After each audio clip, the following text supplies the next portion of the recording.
আপনাদেরকে একটি হাদিস বলি।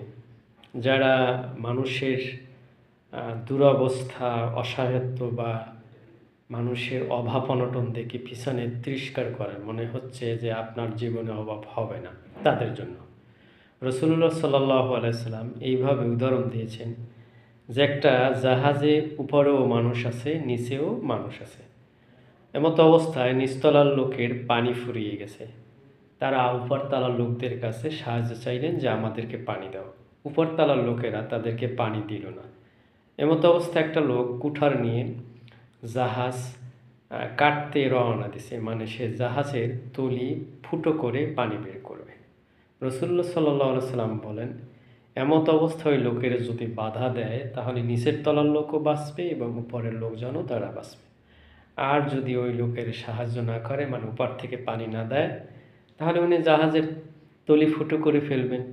ফলে নিচতলার লোকও মারা যাবে, উপরতলার লোকও মারা যাবে। আপনারা যারা আজকে যাদের অবস্থান ভালো নেই তাকে তিরস্কার করছেন, আপনারও কিন্তু দুরবস্থা হতে পারে। সহ্য করতে পারবেন তো?